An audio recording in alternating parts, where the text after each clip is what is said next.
দেখো বন্ধুরা, আজকে আমি বানাবো ছোলা মটর দিয়ে ঘুগনি। 4-5 ঘন্টা ভিজিয়ে রাখার পরে আমি ছোলা মটরটাকে ভালো করে সেদ্ধ করে নেব। একটা আলু কেটে দিচ্ছি এর মধ্যে, ভালো করে সেদ্ধ করে নেব। দেখো, এবার আমি পরিমাণ মতো তেল দিয়ে দেবো।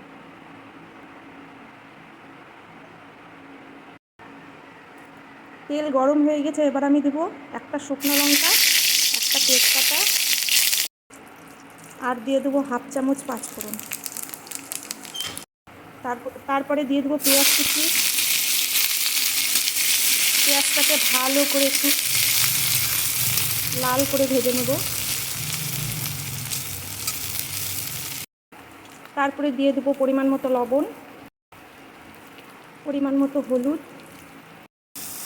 এবারে ভালো করে নাড়াচাড়া করে নেব।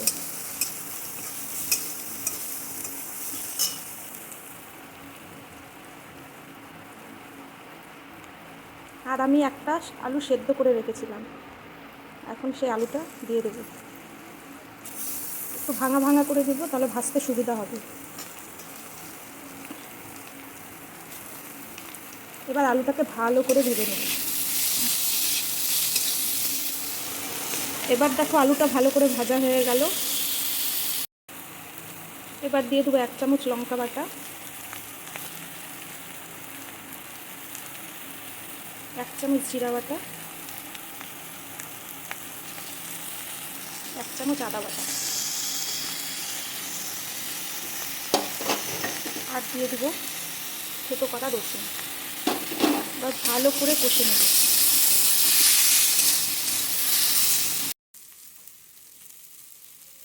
দেখো, আলুটা ভালো করে কষানো হয়ে গেছে। এবার আমি সেদ্ধ করে রাখা ছোলা মটরটাকে দিয়ে দেবো। এবারে ভালো করে নাড়াচাড়া করে নেব।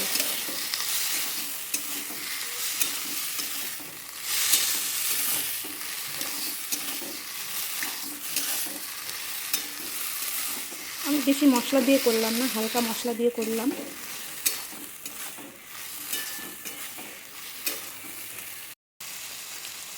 এবার দেখো, ভালো করে কষানো হয়ে গেল।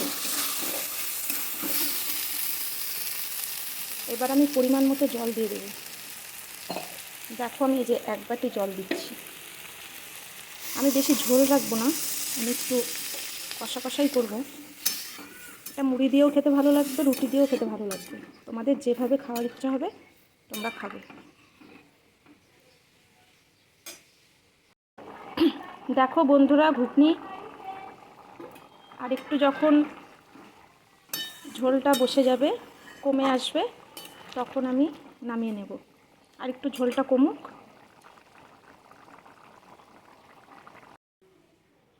এই যে দেখো, আমার ঘুগনি হয়ে গেল। তোমরা যদি মনে করো গরম মশলা দেবে, গরম মশলা দেবে, কিন্তু আমি গরম মশলা দিলাম না, আমি গরম মশলা ছাড়াই করলাম। এত গরমে তো তাই গরম মশলা একটু কমই খাই। চ্যানেলটা সাবস্ক্রাইব করে দিও আর একটা লাইক করে দিও।